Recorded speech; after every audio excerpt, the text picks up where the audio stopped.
말씀을 드리고자 합니다. 우리 작금의 우리나라의 현실이나 상황들을 보게 되면 많이 혼란스럽고 또 부정부패가 득세하고 또 여러 가지 교회의 상황들도 우리가 회개하고 돌이켜야 될 부분들이 참 많은 것이 사실입니다.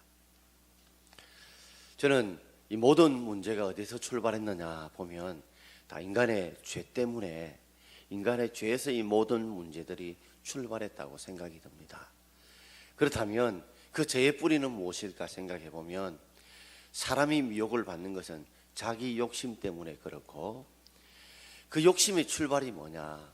욕심이 잉태한 적 죄를 낳고, 죄가 장성한 적 사망을 낳느니라 라는 야고보 1장 15절의 말씀처럼, 모든 죄의 뿌리는 인간 자기 욕심 때문이고, 그 욕심이 결국에는 죄가 되고, 죄를 오래 두게 되면 나중에는 사망, 심판이 올 수밖에 없다는 그런 삶의 진리를 우리는 지금 보고 있다고 생각합니다. 이 모든 죄의 뿌리들이 그들만이 가지고 있는 것이 아니라 우리 속에도 이 죄가 있고 죄의 뿌리가 있다는 것입니다. 자, 예수님께서 오늘 수많은 무리들과 함께 움직이실 때 한 사람이 예수님께 질문을 하셨습니다. 자, 오늘 1절과 우리 13절, 14절을 함께 읽어보겠습니다. 그동안에 무리 수만 명이 모여 서로 밟힐 만큼 되었더니 우리 중에 한 사람이 이르되, 선생님, 내 형을 명하여 유산을 나와 나누게 하소서 하니, 이르시되, 이 사람아, 누가 나를 너희의 재판장이나 물건 나누는 자로 세웠느냐 하시고, 수만 명의 무리가 예수님을 따랐습니다. 야구장이 막 꽉 찼다는 거예요. 얼마나 많았겠어요. 그 많은 사람들이 모였는데 그 중에 한 사람이 예수님께 선생님, 랍비여 하면서 질문을 했습니다. 그 질문 내용이 뭐냐면, 선생님, 내 형을 명해서 유산을 나와 나누게 하소서 그랬습니다. 아버지가 돌아가시고 이제 남겨진 유산이 있는데, 유산을 형이 아마 다 차지했던지 아니면 많이 차지했던지 뭐 조금밖에 안 줬던지 안 줬던지 그런 상황이겠죠. 근데 당시에는 이런 문제가 생기면 랍비인 선생에게 중재 요청을 할 수 있습니다. 우리 같은 변호사를 통해서 법정에서 그 도움을 받을 수 있듯이 당시에는 이 유대 랍비인 선생에게 도움을 청하는 거예요. 예수님도 그래서 랍비라고, 선생이라고 부름을 받으면서 그 문제를 예수님께서 능력이 계시니까 내 형께 좀 이야기해가지고 나의 이 답답한 억울함을 좀 풀어달라는 겁니다. 당시에는 장자가 재산에 다른 사람이 2배를 받아요. 그러니까 형과 동생이 있다면 전체를 3등분으로 나누면 2등분은 형이고 1등분은 동생이 받게 되는 것이 정당한 법적인 절차예요. 자, 근데 어느 정도로 나누었는지 아니면 어느 정도 받지 못했는지 모르겠습니다만은 어쨌든 이런 문제로 수만 명 중에 한 사람이 예수님께 과감하게 질문을 했습니다. 그때 예수님께서 그 사람에게 말하기를, 누가 나를 너희의 재판장이나 물건을 나눈 자로 세웠느냐 하시면서 예수님께서 이렇게 대답을 해주셨습니다. 자, 15절 전반절을 함께 읽어봅시다. 그들에게 이르시되 삼가 모든 탐심을 물리치라. 아니, 질문한 사람은 한 사람인데 그들에게 라고 대답을 하셨습니다. 예수님께서 어쩌면 지금 억울한 상황에 처해 있고 문제에 처해 있으니까 이 사람의 답변을 해주지 않은 걸 보면 어쩌면 좀 무관심하거나 어쩌면 이 답답한 사람의 속마음을 털어주지 않는 야속한 마음도 들 수 있지만, 예수님이 그 한 사람을 보면서 이 문제는 한 사람의 문제만은 아니라는 걸 아신 것입니다. 오늘 이 사람은 이 유산 문제가 있었지만 다른 사람들 마음속에도 이런 탐심들이 다 있다는 거예요. 그래서 그들에게 이르시되 하면서 따르는 많은 무리들을 향해서 그들에게 오늘 이런 대답을 해주신 것입니다. 모든 탐심을 물리치라. 그 앞에 삼가라는 말은요, 주의해서 조심해서 오늘 내 말에 집중해서 너희들이 들어라. 그래서 모든 탐심의 종류가 있겠어요. 여러 종류의 탐심이 있을 겁니다. 그 탐심들을 너희들이 물리쳐야 된다. 결국 오늘 이 유산 문제로 나왔던 이 사람 속에도 탐심이 있었다는 거예요. 이 탐심이란 말은 무슨 말이냐면 더 많은 것 그리고 소유하다라는 말의 합성어입니다. 그러니까 더 많은 것을 소유하려고 하는 마음, 이게 탐심이에요. 그러니 이 둘째도 보면 재산이 없는 건 아닌 것 같아요. 재산이 있어요. 있는데 더 많은 것을 가지고 싶어하는 그런 욕심이 있었고, 또 거기에 수만 명의 무리 함께 따랐는데 그들 속에도 더 많은 것을 가지고 있고자 하는 마음들이 있었다는 겁니다. 이런 것들을 너희들이 물려쳐야 된다, 이겨내야 된다 라고 하시면서 오늘 말씀을 우리에게 주신 것입니다. 여러분, 우리도 더 많은 것을 가지고 싶은 마음들이 다 있습니다. 마치 이 탐심은요, 차에 마치 브레이크와 같은 것입니다. 탐심을 물리치는 것은, 여러분, 차라는 것은 앞으로 가기 위해서, 우리가 타고 가기 위해서 차가 필요하지, 차가 그 자리에 서 있기 위해 차가 필요한 건 아니잖아요. 그런데 차가 달리다가 멈춰야 될 때 멈추지 않으면 다른 사람을 다치게 만들 수도 있고 자기도 다칠 수가 있어요. 그렇기 때문에 우리는 차에는 반드시 브레이크가 있어야 되듯이 우리 속의 모든 탐심들을 멈출 수 있는, 멈춰야만이 우리가 살 수 있다는 거예요. 자, 그렇다면 오늘은 좀 말씀을 쪼개어서 한번 구체적으로 한번 말씀을 세 가지로 드려보고자 합니다. 자, 첫 번째는 우리에게 있어서 우리의 소유의 넉넉함, 우리의 소유의 넉넉함으로 행복할 수 있다는 소유 탐심을 물리쳐야 합니다.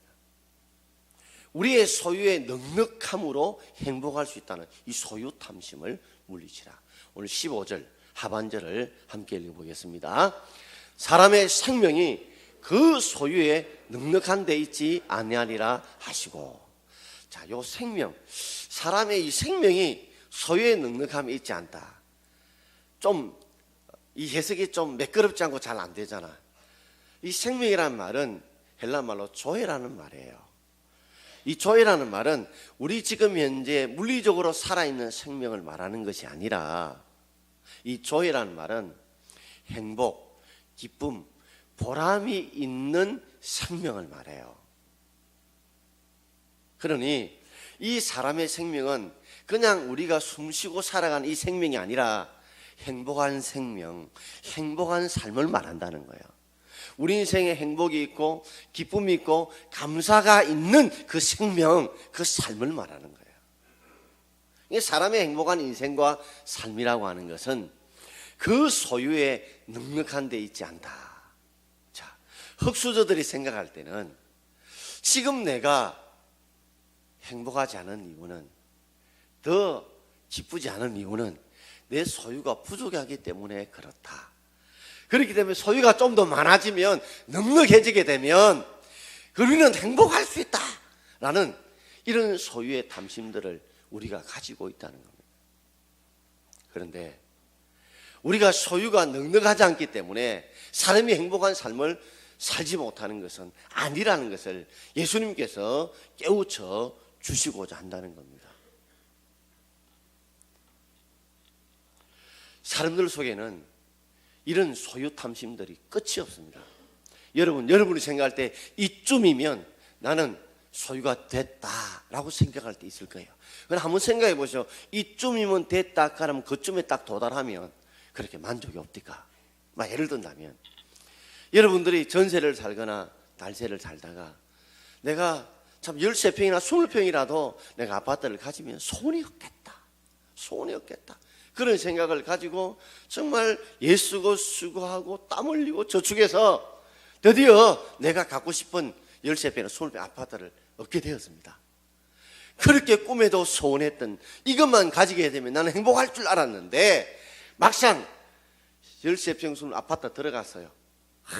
벽지 만지면서 이게 내 집이가 아이들이 키스하면 키스하지 말라고 말이에요. 어디 그게 항칠하냐고 닦고 문지르고 그러다가 그것이 1년 가고 2년 가면 그 행복과 그 기쁨이 소원이 없다던 그 소원들이 거기서 끈집디가 조금 지나면 옆집에 또 갔더니 좀 더 넓은 평수 화장실 2개 있는 거 보면서 우리도 화장실 2개 있으면 좋겠다. 아침에 이렇게 힘든데 씻는 거 이런 것이 불편한데. 그래서 화장실 2개를 갔습니다. 2개인 화장실인 집에 가면 나는 소원이 없겠다. 그래서 2개 집에 갔어요. 갔더니 소원이 없게 됐디까. 또 지나고 나면 또 다른 것, 또 다른 것.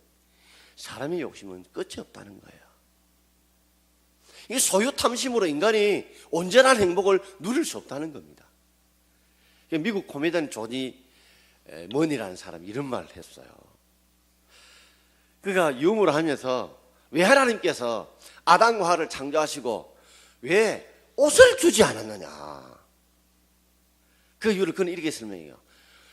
만약에 아담과 하와를 창조한 옷을 만들어 주었으면 틀림없이 호주머니를 만들어 달라 했을 것이고 호모지를 만들어서 거기에다가 돈을 채워달라고 했을 것이 틀림이 없다. 그래서 하나님이 아담과 하와를 창조하시고 옷을 지어주지 않았다. 루머를 한 적이 있어요. 여러분, 우리가 가지고 있는 소유의 가장 부러움에 대해서는 재벌들입니다. 수백억 수천억 가지고 있는 수조원 가지고 있는 재벌들입니다. 여러분, 재벌들이 정말 여러분 보실 때 흑수저, 우리들이 볼 때 이 금수저 같은 그 사람, 다이아몬드 수저 같은 그 사람들이 정말 행복하던가요? 그만큼만 되면 행복할 것 같은데 정말 행복해 보이던가요? 권력의 정점에 서 있는 그 위치의 대통령들 보면서 야, 저 권력만 가지면 나는 행복할 거다 싶은데 정말 행복하던가요? 저는 제가 시장이나 만약에 대통령 된다면 꼭 하고 싶은 게 하나 있어요. 저 신천 둔재 주차장에 동막교회까지 이렇게 구름다리 하나 놨으면 좋겠어요. 그 다음에 거기에다 좀 주차하고 걸어오고 또 우리도 걸어가면서 얼마나 좋을까. 그래서 제가 대통령쯤 되면 그 정도 안 하겠습니까, 여러분?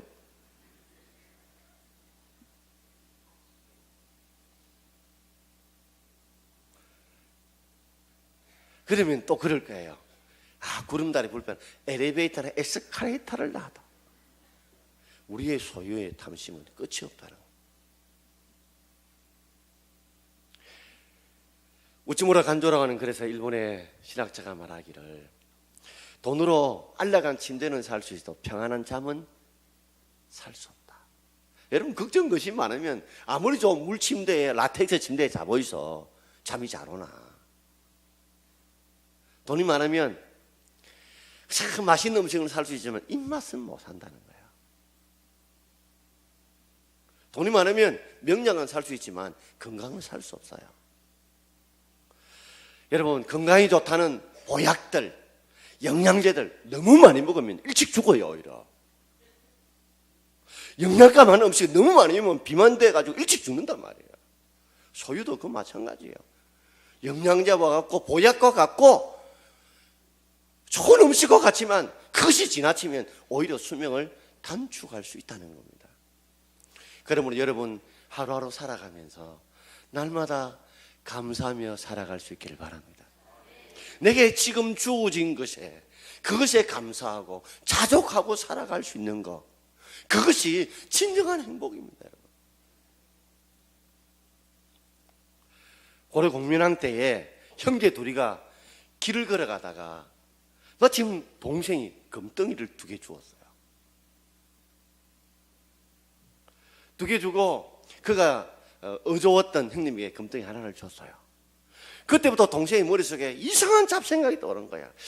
형만 없었으면 2개 다 내 건데 하필 그날 형이 같이 갔느냐 싶은 거야. 그러니까 형도 생각이 들어요. 어떤 생각이 드냐면 야, 이 동생이 죽으면 틀림없이 큰 거는 지가 하고 작은 걸 내줬을 기다, 금덩이를. 이러니까 지금 둘이가 같이 즐겁게 걸어가다가 갑자기 금덩이를 주고 난 뒤부터는 이 생각 속에서 서로 미워하는 마음이 생기는 거예요. 형제의 어가 나는 거죠. 걸어가다가 마침 강변이 나오자 동생이 금덩이를 던져봅니다. 형이 놀랐어요. 왜 금덩이를 던지냐 하니까 형, 내가 형을 그렇게 좋아하고 존경했는데 이 금덩이가 내 손에 쥐는 순간부터 별 생각이 다 난다는 거예요. 그러니까 형도 맞다 나도 그렇다 해가 같이 던져붙다는 거예요.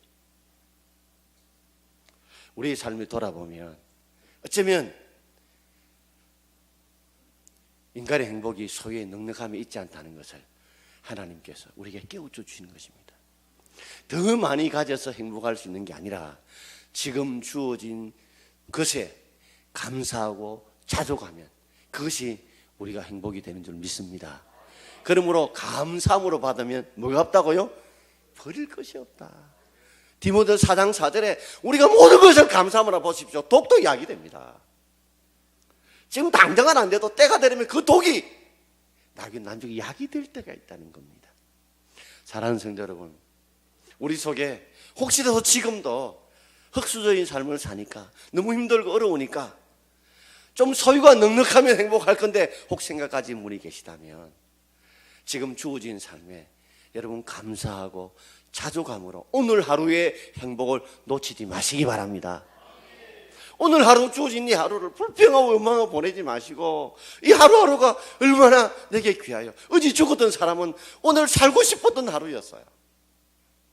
이 하루에 그 행복 감사를 놓치지 않고 살아가는 저와 여러분 되기를 주의 이름으로 축원합니다. 두 번째는 우리의 삶에 있어서 어떤 것을 해결했냐면, 자, 제목을 좀 빨리 좀 띄워주세요. 내가 다 못해요. 내가 가진 것이 내 것이라는 주관 탐심을 물리쳐야 합니다. 내가 가진 것이 다 내 것이 아니에요. 그런데 다 내 것이라고 하는 이 주권 탐심을 우리가 가지고 있다는 말이에요. 자, 오늘 우리 17절과 18절 말씀 함께 읽어볼까요? 심중에 생각이 이르되 내가 곡식 쌓아둘 곳이 없으니 어찌할까 하고 또 이르되 내가 이렇게 하리라. 내 곡간을 헐고 더 크게 짓고 내 모든 곡식과 물건을 거기 쌓아두리라. 심중에 이르기를. 자기 심중에 혼자 생각하는 거예요. 내가 곡식 쌓아둘 곳이 없다. 얼마나 장사가 잘 되고 사업이 잘 되는지 곡식 쌓아둘 곳이 없어요. 그래서 또 이러되 내 심중에 또 생각합니다. 내가 이렇게 하리라 하면서 내가 어떻게 하냐면 내 곡간, 곡식 창고를 허물고 더 크게 지어가지고 그 곡식을 다 내가 쌓아놓겠다는 거예요. 내가 사람들은 이 모든 것이 다 내 것이라고 생각하는 이 주권 탐심들을 가지고 있습니다.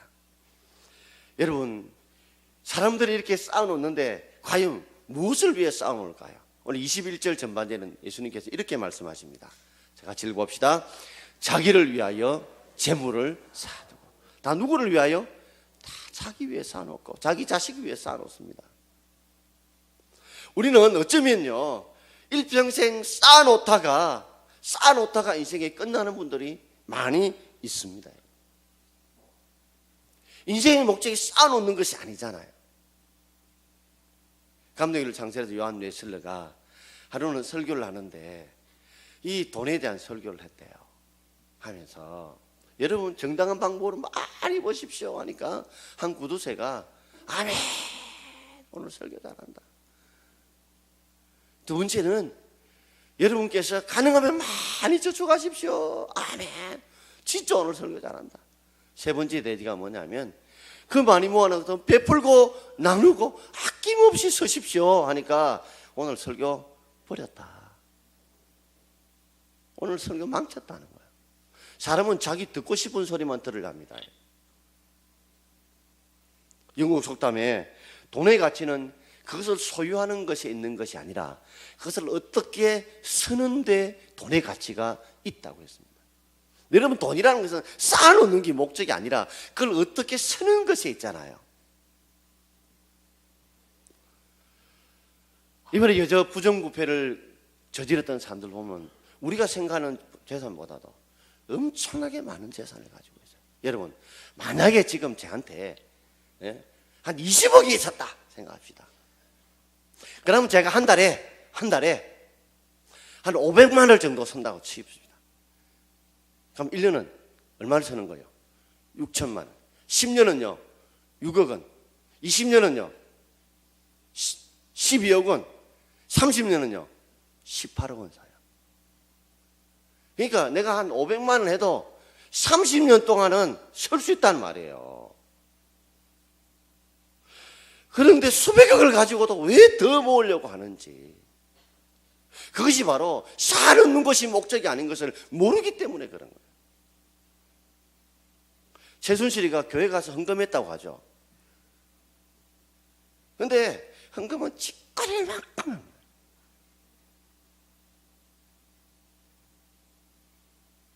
옛날에 모 대통령이 어느 꽃동산에 헌금했는데 1,000원 했다고 해가 신문 난 적이 있죠.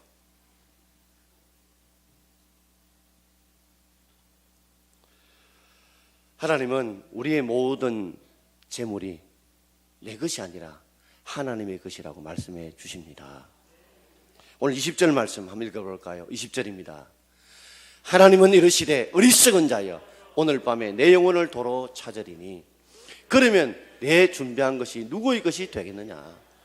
여러분 아무리 많은 걸 소유해 보십시오. 하나님이 내 영혼을 도로 찾아가면 우리의 영혼, 우리의 물질 하나님의 것입니다. 주님이 도로 찾아가시면, 내 것이라고 도로 찾아가시면 우리 다 나눠고 가야 돼요. 이 도로라는 말을 여러분 꼭 가슴에 좀 새겼으면 좋겠어요. 우리 게 아니에요. 주님 것이기 때문에 주님이 도로 찾아가십니다. 생명도 하나님의 것이에요. 도로 찾아가십니다. 하나님 우리에게 11조를 하라는 이유가 있습니다. 11조는 자꾸만 우리가 재물을 드린다 생각하면 절대 못해요. 열이 다 하나님이 주신 것입니다. 우리가 재물을 벌 수 있는 능력도 건강도 지혜도 힘도 주신 거예요. 그것이 다 하나님이 주신 것인데, 그렇다면 왜 열을 다 드리지 않았느냐. 하나님은 그들 속에 뭘 깨우치는 거예요. 모든 게 하나님이 주셨다는 것을 깨닫게 하기 위해서 열의 구는 너희가 서고, 열의 하나는 11조의 물로 바치라는 거예요. 그게 뭐냐면 나의 나된 것이 하나님의 은혜입니다, 하나님이 주셨습니다는 것을 인정하는 신앙의 고백으로 드리는 겁니다. 그러면서 열의 하나를 드려도 하나님이 열의 하나가 부족하지 않도록 더 풍성하게 채워주신다고 하나님이 약속까지 해주신 거예요. 우리가 이것을 제물로 드리려고 하면 안 됩니다. 이것은 내 것이 아니라 하나님이 우리에게 제물로 늘 능력 주시고 건강도 주시고 힘도 주시고 지혜도 주신 거예요. 그것 가지고 우리 하나님 주신 것 가지고 주님 앞에 드리는 거예요. 사람이 내 것이 아니라는 것을 가지면요, 사람은 그때부터요 좀 마음이 넓어집니다. 우리 학생들 보고, 청년들 보고 돈 없을 때 그래 자기 돈으로 더치페이 사 먹자 하면 보통 사 먹을 때 보면 짜장면, 짬뽕 뭐 그 정도입니다. 그런데 오늘 누가 돈을 이마에 주더라, 그러니까 먹고 싶은 거 사라 하면 그 다음부터 탕수육, 뭐 라조기, 유산슬 해서 막 엄청나게 시킵니다. 다 먹지도 못하면서도. 사람이 이 모든 것이 하나님이 주셨다는 걸 알면 베풀어도 아깝지 않아요. 손이 떨리지 않습니다. 그리고 즐거운 마음으로, 기쁜 마음으로 드릴 수 있어요. 그러나 이게 내 것이라고 생각하면 그때부터 하나를 드리는 것조차도 그렇게 아깝고 그렇게 손이 떨리는 거예요. 마음이 떨리는 거예요. 통장에 땅이 또는 집이 다 내 이름으로 되어 있다고 내 것 같습니까? 언제 아는 줄 아세요? 죽을 때 하십니다. 죽을 때 못 가가요. 못 가가요. 자식에게 주면 다 그것이 남아있을 것 같습니까? 내가 뼈 빠지게 열심히 노력해서 벌지 않으면요, 그것을 막 함부로 쓴다는 거예요. 오늘 우리가 우리 속에 주권 탐심이 있어 내 것이라는 생각을 우리가 깨치기 위해서 우리의 모든 것이 하나님의 은혜라는 그 믿음으로, 그 기쁨으로, 그 신앙으로 우리 속의 주권 탐심을 물리치기를 주의 이름으로 축원드립니다. 마지막 세 번째입니다. 내 계획대로 될 것이라고 하는 계획 탐심을 물리쳐야 됩니다. 우리는 다 내 계획대로 될 것 같아요. 천만의 만만의 말씀입니다. 오늘 18절 말씀 우리 함께 읽어보겠습니다. 또 이르되 내가 이렇게 하리라. 내 곡간을 헐고 더 크게 짓고 내 모든 곡식과 물건을 거기 쌓아두리라. 내가 이렇게 하겠다 하는 계획을 가지고. 물론 사람이 계획을 가질 수 있죠. 당연히 계획해야 됩니다. 무작정 삽니까? 그래서 내 곡간을 헐고 더 크게 짓고 내 곡식과 모든 물건을 거기 쌓아둘 것이라. 근데 사람이 자기 계획대로 다 되든가요? 사람이 다 자기 계획대로 되든가요? 자금의 현실을 보십시오. 대통령도 그 많은 권력을 가져도 자기 마음대로 안 돼요.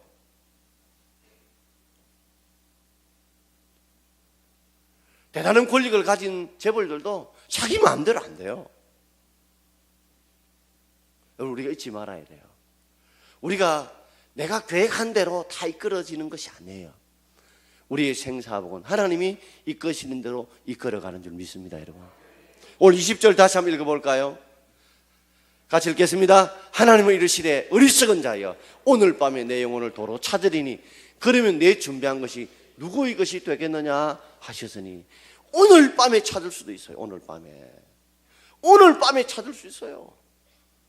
내가 이렇게 저렇게 멋진 계획을 세워놓고 수십 년 내다보고 계획을 세워놨지만 오늘 밤에 하나님이 내 영혼을 불러가시면 나는 아무것도 안 해요. 내게 무용지물이에요. 아무리 큰 집을 지어보십시오. 지진 흔들어 보면 다 무너집니다. 아무리 모래성 잡으시오. 물 밀려오면 다 무너집니다. 인간의 계획대로 되는 게 아닙니다. 그러므로 우리가 계획은 세우지만 모든 계획은 하나님이 인정해 주시고 도와주셔야 그 계획대로 되는 것이지 내 계획대로 되는 것이 아니란 걸 알고 우리 항상 무엇을 계획할 때마다 하나님의 뜻을 찾고 하나님의 인도하심을 구할 수 있는 저와 여러분 되기를 바랍니다. 사람의 생각대로 안 되는 거 아시잖아요. 그걸 안다면 우리가 매 순간 살아가면서 하나님의 뜻을 찾고 하나님의 계획을 구하고 하나님의 인도하심을 구해야 마땅합니다. 불구하고 우리는 우리 식대로 우리 방법대로 내 욕심대로 살아가거든요.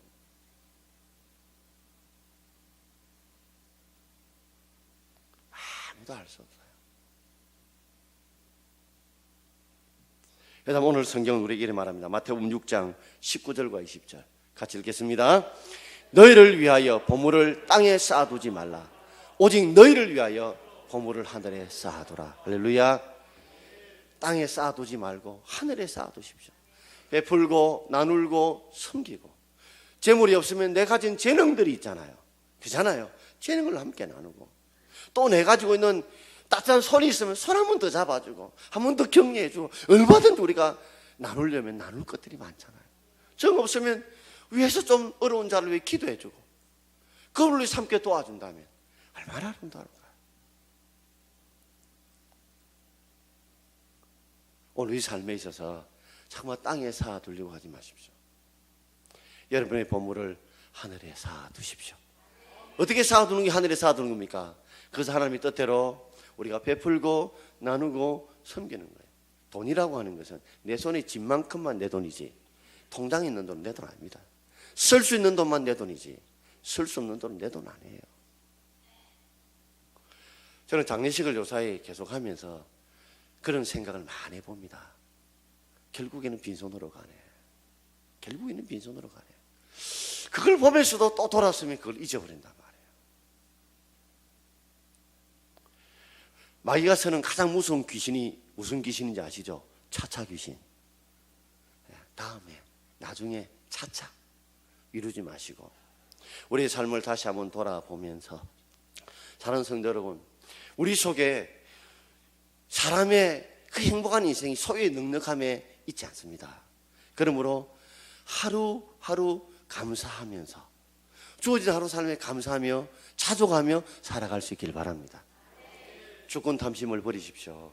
내가 아닙니다. 주님이 도로 찾으면 다 내놓아야 돼요.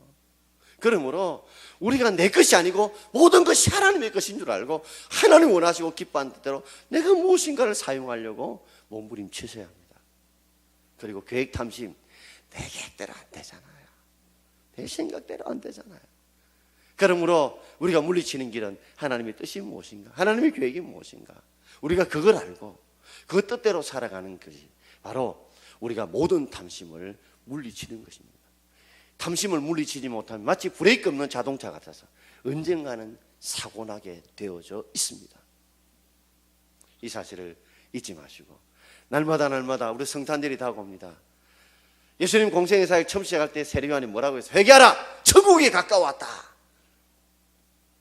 우리가 성탄절을 맞이하기 전에 우리가 먼저 우리 속에 회개하고 이 탐심을 물리치고 이 땅에 인간의 몸을 입으시고 우리를 위해 십자가에 죽으시고 그래서 우리를 구원하기 위해서는 예수님의 그 사랑을 우리가 다시 한번 깊이 생각하면서 다음 주 성탄절을 맞이하기 위해서 우리가 모든 탐심을 물리칠 수 있는 그런 힘을 달라고, 은혜를 달라고, 깨우침을 달라고 기도하는 저와 여러분 되기를 주의 이름으로 축원드립니다. 기도하겠습니다.